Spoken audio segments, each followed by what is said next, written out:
Natália Garcia, ela é jornalista e coordenadora do projeto Cidade para Pessoas. Você se formou em uma das melhores universidades de jornalismo, trabalhou em uma das maiores editoras do país. O que te levou a se entregar ao projeto Cidade para Pessoas? Bom, eu nasci em São Paulo e desde muito pequena, na escola, entre os amigos, eu fui levada a acreditar que eu tinha que ser, se eu quisesse ser jornalista, né, que eu tinha que ser a melhor jornalista possível. Então eu percorri os caminhos que me levavam de alguma forma a isso. Eu estudei numa universidade muito boa, trabalhei numa editora importantíssima. E aí chegou um momento da minha vida em que eu não quis mais ser a melhor jornalista possível, mas a melhor Natália possível. Deixou de ser um caminho óbvio a ser percorrido para ser o caminho que servisse para mim. Eu acho que hoje em dia a gente tem muito os 10 passos para você ser bom em qualquer coisa, né? 10 passos para ser um bom engenheiro, 10 passos para ser um bom jornalista. E aí você quer seguir esses passos porque é isso que vai te levar a ter sucesso. Pô, o que é sucesso, né? Sucesso para você é uma coisa, para mim é outra, para ele é outra. Cada um tem o seu modelo de sucesso e o seu modelo melhor de vida. Então eu deixei de querer percorrer esses objetivos muito óbvios, assim, de eu quero trabalhar na melhor empresa, né? Eu quis fazer o projeto que tivesse mais a ver comigo, eu quis trabalhar numa coisa que tivesse mais a ver comigo, que me fizesse mais feliz. Isso teoricamente. Na prática, o que aconteceu foi o seguinte: eu andava de carro em São Paulo, me locomovia de carro, tinha um carro desde que eu fiz 18 anos. Quando eu tinha 24 anos, eu era a típica motorista paulistana estressada, que tinha engordado muito, tinha hábitos terríveis de saúde e tudo mais. E aí eu resolvi me locomover de um jeito um pouco mais inteligente e comprei uma bicicleta. Quando eu comprei uma bicicleta, minha relação com a cidade mudou. Eu comecei, por causa disso, a estudar cidades, a pesquisar cidades, a pesquisar planejamento. Então a junção dessas duas coisas, que é não querer mais ser a melhor jornalista para querer ser a melhor Natália possível, e começar a me preocupar e estudar as cidades, a junção dessas duas coisas, o resultado foi o projeto Cidades para Pessoas. E ele aconteceu muito fora do que são os caminhos óbvios de fazer um projeto acontecer, que foi o caminho que eu descobri que funcionava para mim, né? O que funciona para mim talvez não funcione para várias outras pessoas. Acho que o grande desafio é esse. As escolas hoje em dia, você sai da escola sabendo a cadeia de química orgânica, mas você não sabe direito quais são seus talentos, quem é você, do que você gosta, né?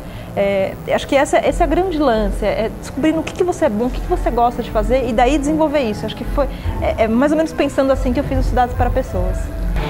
O projeto previa que você rodasse cidades consideradas um ideal habitat. Desse projeto, ficaram algumas cidades a serem visitadas? Sim, com certeza. A primeira viagem que eu fiz foi uma viagem só por cidades ricas, né? Cidades ricas, desenvolvidas, planejadas na maioria dos casos, ou que tenham a presença de planejadores urbanos, e foram todas cidades da Europa. São cidades importantes para a gente pensar em planejamento urbano, mas que não dão conta da realidade brasileira. Então, é claro que eu fui lá ver soluções super importantes, super bacanas, mas a segunda fase da viagem vai ser justamente para cidades que não são tão ricas, que não são tão clássicas, nem tão desenvolvidas, entender como é que elas resolvem problemas. Eu vou atrás de soluções que não são porque tem um planejador urbano muito bom, soluções que são criativas, soluções que têm a ver com a cultura local, soluções que têm um pouco de a estética da ginga, um pouco de gambiarra, no bom sentido, pode ser muito legal. Se você tem soluções de gambiarra no bom sentido, né? O mau sentido é a gambiarra feita de qualquer jeito, mas o bom sentido o jeito clássico de fazer isso é ligar isso aqui com aquilo. Mas você tem jeitos mais criativos de fazer as coisas acontecerem quando você não tem tanto dinheiro. E às vezes é da falta de dinheiro que a criatividade nasce e encontra uma solução mais interessante.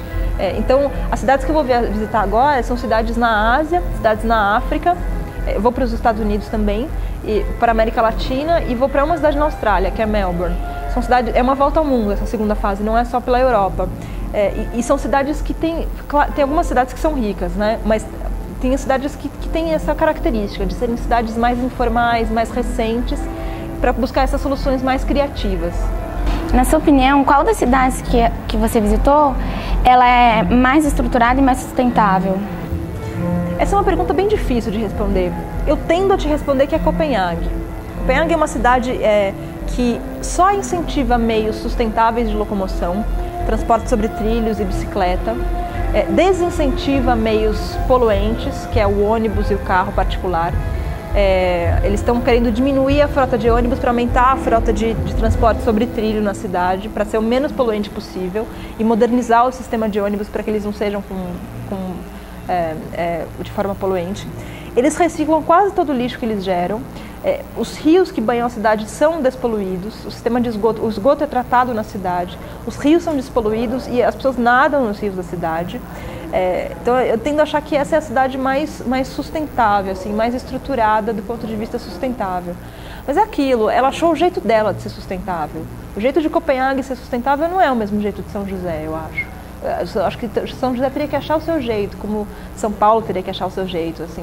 É muito importante entender as peculiaridades da cidade para daí pensar em soluções para ela, né? A gente pode se inspirar por soluções clássicas, que é o que eu fiz, mas a gente tem muito que entender a realidade local. E aí entender o que a gente quer dessa cidade aqui. E qual aprendizado que você trouxe dessa vivência? Uma pergunta quase impossível de responder essa. Foram muitos aprendizados. Eu aprendi a ser mais tolerante. Eu não visitei culturas tão diferentes assim das minhas, mas visitei culturas bem diferentes.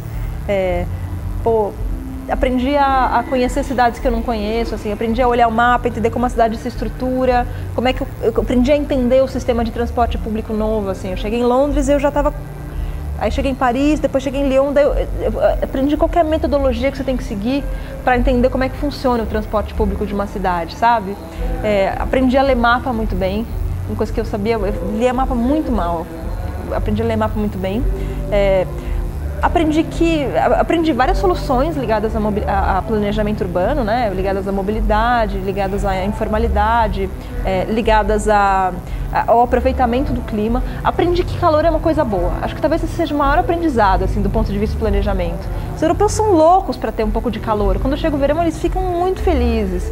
E eles, em Amsterdã, as pessoas elas não fazem churrasco em casa, elas fazem churrasco no parque. É permitido levar uma churrasqueirinha para o parque, todo mundo leva a sua. Porque eles querem aproveitar os espaços públicos no calor e com outras pessoas, sabe? São lugares de convivência. E a gente é refém do calor, porque o nosso planejamento ele impermeabiliza o solo, faz prédios fechados, com vidros escuros, daí a gente precisa de ar-condicionado, porque a arquitetura não funciona pra gente no Brasil, né? O calor é uma coisa boa, mas a gente transformou ele numa coisa ruim dentro do nosso modelo de cidades. Então acho que isso é uma coisa importante, assim, que eu aprendi. O calor é uma coisa boa.